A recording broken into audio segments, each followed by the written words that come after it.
All right, let's look at an observation scenario here that happened to a student on the road test. The examiner said, next intersection, turn right.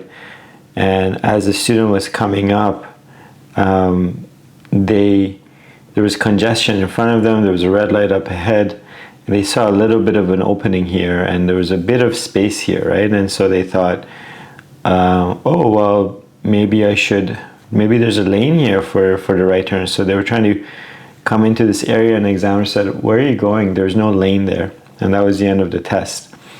And so the way they should have thought of this is, I can't see if the space on the right is leading up to a turn lane. If there was a lane there, then there would have been lane markings on the road. It's best I stay in this lane until I can get a better line of sight once the light up ahead turns green and the traffic in front of me starts moving forward. Okay?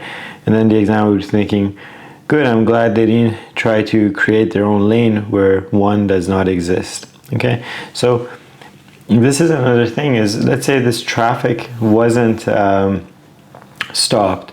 Let's say it was just moving, it was very congested, we were slowly moving forward. If you leave a little bit more space in front of you as you're all pulling forward, it's easier to see what's going on up ahead. Of course, it helps to know the intersection or the area that you're traveling in, but one of the clues again is there a lane marking here or not, right? So we see it too often on the road where someone comes in and squeezes in and tries to make a lane of their own. I've seen cars go into, like full-on trucks go into bike lanes to try to squeeze past us.